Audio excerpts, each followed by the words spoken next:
The convoy of trucks rolled slowly through Detroit on a late autumn afternoon in 1943. The men inside wore gray uniforms that once carried pride and purpose, but now they were creased, dusty, and silent. The air smelled faintly of oil, gasoline, and the cold metal of factories. Through the slatted windows, Lieutenant Carl Brenner pressed his face to the glass and stared. Beyond the wire mesh of the truck, he saw a world that was never supposed to exist. Not according to the lectures, the maps, or the speeches that had shaped him since youth. Rows upon rows of factory chimneys lined the horizon, exhaling steam into a sky the color of polished iron. The sun bounced off endless car roofs, hundreds of them, parked along streets alive with people coming home from work. The trucks passed a Ford assembly plant just as the shift whistle blew. The gates opened, and a river of workers poured out. Men and women, white and black, their clothes smeared with grease, but their faces bright with fatigue and purpose. They laughed, waved lunchboxes, and crossed the street toward a glowing diner. Brenner blinked at the neon lights, pink, blue, green, spelling open 24 hours. He whispered to the man beside him, Captain Helmut Kruger, "If this is broke, we've never been alive." Kruger didn't answer. He was still staring at a billboard that read, "Buy bonds for victory. Every citizen counts." That phrase puzzled him more than any military code. In Germany, citizens did not count. They obeyed. Yet here was a city where even a machinist could walk beside a colonel, and both seemed proud of the same flag. The sound of 1,000 engines echoed down the street, trucks, cars, and motorcycles. A cacophony of motion that drowned every idea he had about a crumbling America. Their guards, young Americans barely 20, smoked cigarettes, laughed, and pointed things out with casual pride. "That's the Packard plant. That one builds tanks faster than you can count," said one. He wasn't bragging. It sounded like truth. In fact, in 1943, Detroit had produced more tanks, planes, and trucks than all of Italy combined. Each month, 20,000 vehicles rolled out of these gates, and while the war raged across 2 oceans, here the lights burned all night. The trucks slowed near a river where the factories reflected like fire on the water. The men inside fell quiet, each processing the impossible. These were officers who had once believed the Reich had a divine monopoly on order and discipline. But what they saw here wasn't order imposed by fear. It was order born from motion, from ambition, from the belief that everyone mattered. For the first time, some of them felt small not because they were defeated, but because they were wrong. As they turned toward the military camp outside the city, the convoy passed a billboard of a smiling woman driving a new Chevrolet with the words, "Freedom drives on." Carl Brenner would remember that image for the rest of his life. The woman's scarf flying in the wind, the light behind her eyes. He came to see a defeated people, and instead he saw an empire of light. If you value stories like this, don't forget to like and subscribe. It helps preserve forgotten chapters of history. Tell us in the comments where you're watching from and what time it is in your part of the world. The Texas sun blazed mercilessly over the wide plains where barbed wire shimmered like silver threads against the dust. In late 1944, a group of German prisoners was assigned to assist on a cotton farm near Tyler. Among them was Captain Otto Weiss, an artillery officer from Hamburg who had once lectured his men about the decadence of the American worker. He stood at the edge of a vast field, stunned by the noise of an engine tearing through the soil. A lone farmer guided a brand new red tractor across the rows, one hand on the steering wheel, the other resting lazily as a small radio played swing music. The hum of the tractor, the rhythm of the song, and the scent of earth mixed into something unfamiliar. Freedom. Weiss murmured to his companion, "In Germany, only officers had radios." The American guard, Corporal Tom Riley, overheard and smiled. "Here, farmers are officers of their own land," he said, leaning on his rifle as if it were a walking stick rather than a weapon. The words landed harder than any propaganda could have. That evening, the prisoners helped load sacks of cotton onto a truck. They expected the farmer to bark orders or remind them of their status. Instead, he handed them tin cups of cold lemonade and spoke as though they were neighbors. "We work hard, all of us," he said. "The land doesn't care where you're from, only that you show up." It wasn't arrogance. It was dignity, plain and quiet. The kind that couldn't be forced or taught, only lived. Weiss noticed the farmer's wife stepping out with a basket of sandwiches. She wore simple clothes, yet her movements carried confidence. She owned no medals, no ranks, but her posture said everything about equality. Even their teenage daughter, barefoot, climbed onto the tractor and drove it through the dust like it was her birthright. In that moment, Weiss understood why American propaganda didn't need to shout. Its proof was written in how people lived. At night, back in the barracks, the officers whispered, "They say every farmer owns his land here," one said, "and tractors, radios, even cars." Another laughed softly, almost bitterly. Back home, even engineers couldn't dream of that. They remembered how the Reich had glorified war while neglecting the soil, how peasants were called backward while the party hoarded everything for cities and parades. Yet here, democracy had turned sweat into power. The next day, the Guard showed them a small booklet listing American agricultural statistics. Texas alone had produced 1.2 million bales of cotton that year, much of it harvested by mechanized machines. Germany's total in 1944 was barely a fraction, crippled by bombing and labor shortages. Weiss read the numbers in silence. The figures were more devastating than any battle report, proof that liberty could feed a nation faster than tyranny could command it. As the sun sank behind the fields, the farmer parked his tractor and turned off the radio. The prisoners lined up to return to camp. Before leaving, Weiss looked back one last time. The man was locking his barn, whistling, a free man under an open sky. He learned that dignity could wear dusty boots, and that real strength was not in domination, but in belonging. The air smelled of gasoline and summer heat as the convoy halted beside a small gas station on Highway 80 in rural Mississippi. The year was 1944, and the war in Europe still roared like a machine devouring men and cities. But here, time seemed to slow under the lazy spin of a ceiling fan, a Coca-Cola sign creaking in the breeze. The German officers stepped out to stretch their legs, flanked by 2 guards. They were allowed 5 minutes. It was enough to change one man's entire belief in what power meant. Captain Ernst Volker, 37, had commanded an anti-tank unit in North Africa before his capture. He had seen desolation, starvation, and lines of men broken by dust and fear. His uniform was faded, but his pride still lived in every movement. That pride faltered when a 16-year-old boy drove up to the pump in a shiny Ford Model A. The boy wore a baseball cap, whistled a tune, and spoke to the attendant like an equal. He filled his tank, handed over a few crumpled bills, and smiled. Volker watched closely. "Your father's car?" he asked, trying to sound casual. The boy laughed. "No, sir, mine. Bought it myself." The words felt heavier than gunfire. For a moment, Volker couldn't reply. The guard beside him smirked. "Kid's been working since last summer. Here, we don't wait for the state to give us things." In Germany, even an officer couldn't own a private car without approval and rationed fuel. Only high-ranking party members could dream of such luxury. Yet this teenager, barely old enough to shave, could own a vehicle and the road beneath his wheels. It was not wealth that struck Volker, but autonomy, that invisible fuel of democracy, impossible to confiscate. As the truck prepared to move again, the officer stared down the highway where cars passed endlessly in both directions. Sedans, pickups, motorcycles, all privately owned. He remembered Berlin's gray streets before the bombing, empty of vehicles, full of slogans. There had been speeches about sacrifice, unity, destiny, but not one word about joy.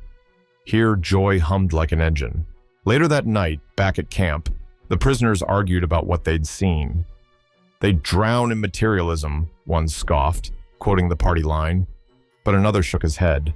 Maybe they swim in it because they built it themselves.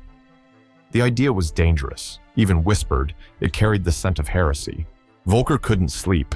He kept seeing the boy at the pump, carefree and sunlit, controlling a machine more powerful than any sermon. He wrote in his hidden diary that night, "A boy with a car and a song. That is what we feared without knowing it." Outside the barracks, the camp generator buzzed softly. The American flag fluttered above, catching the moonlight. He realized that the car wasn't just metal and rubber. It was a moving declaration that in this country, even a child could own what generals in Germany couldn't dream of.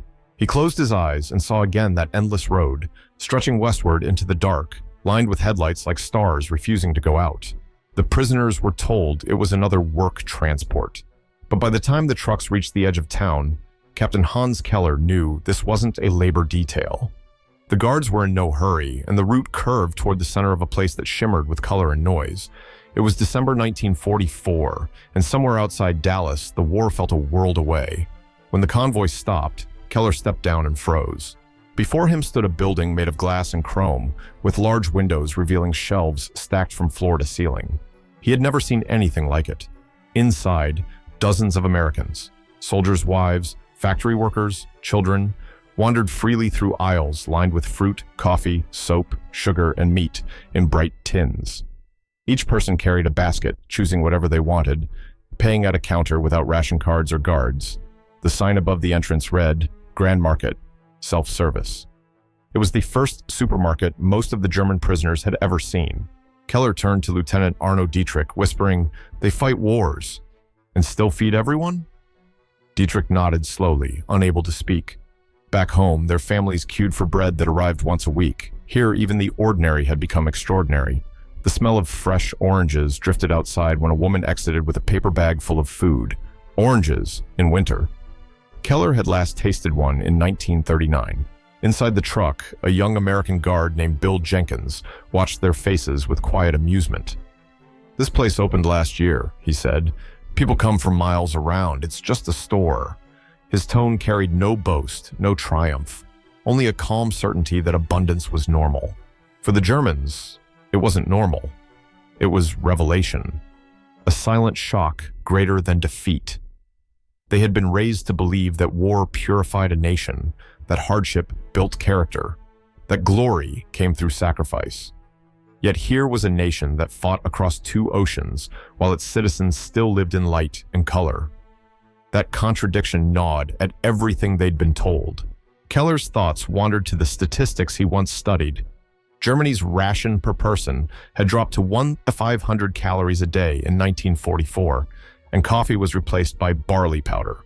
The United States, meanwhile, produced enough food to feed not only its people, but also Britain and the Soviet Union through the Lend-Lease program. Over 16 million tons of supplies.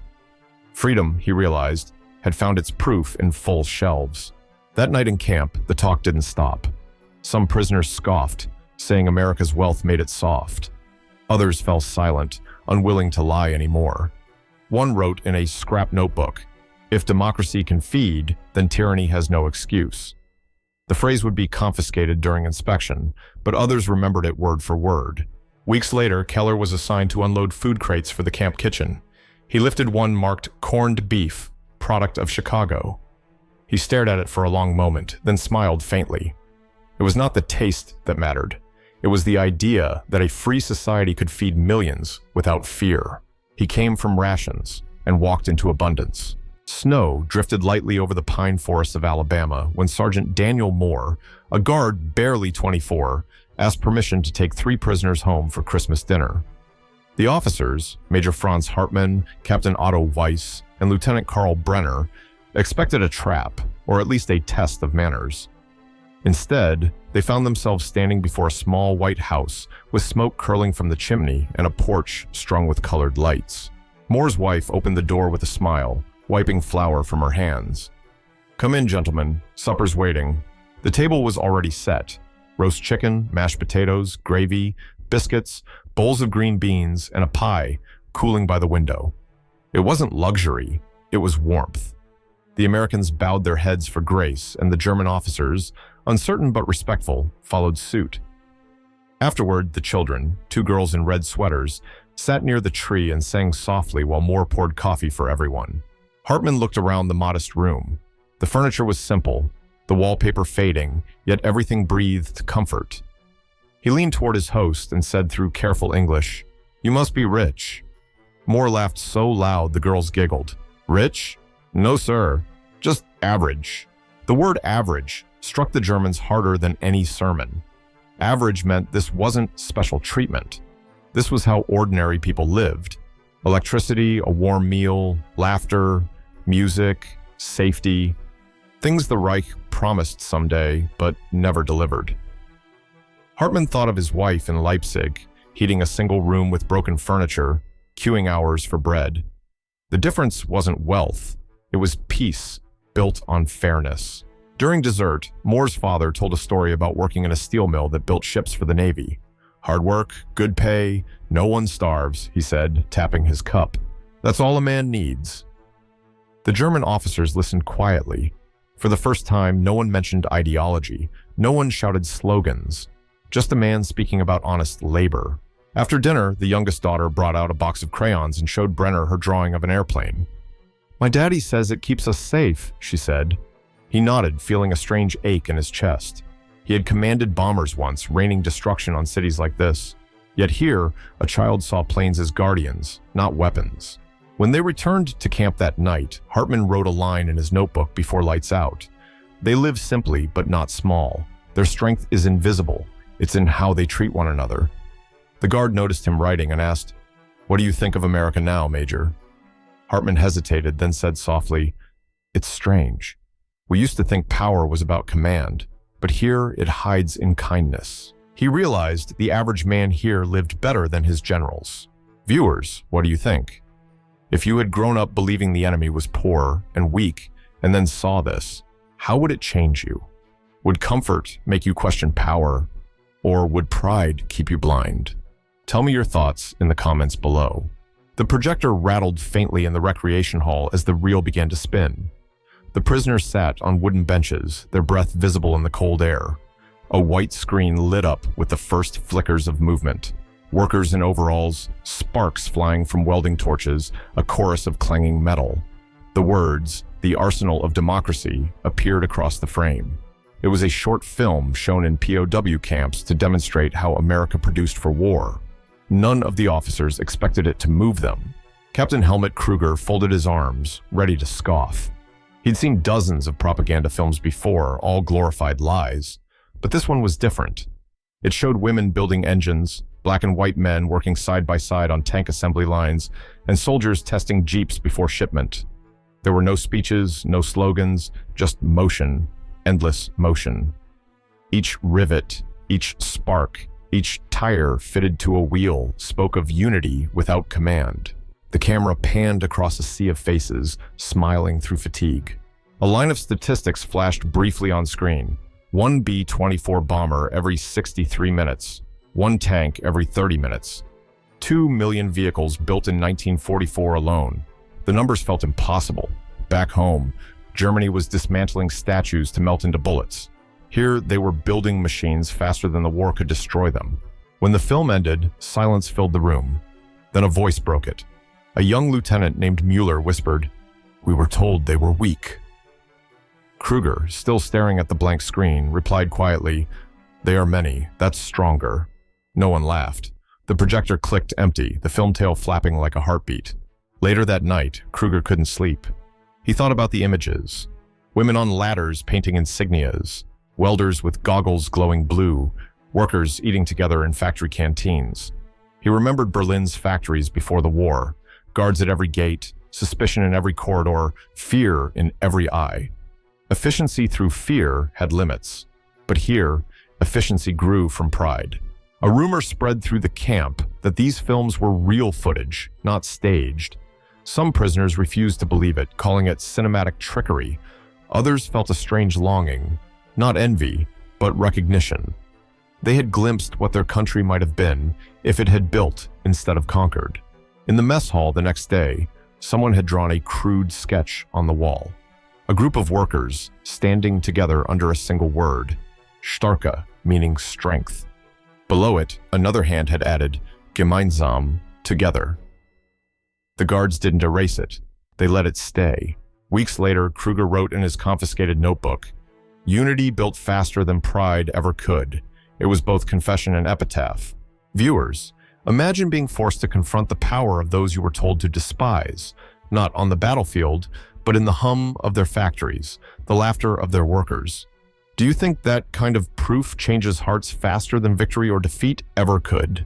The war ended quietly for them, not with gunfire, but with a boat whistle.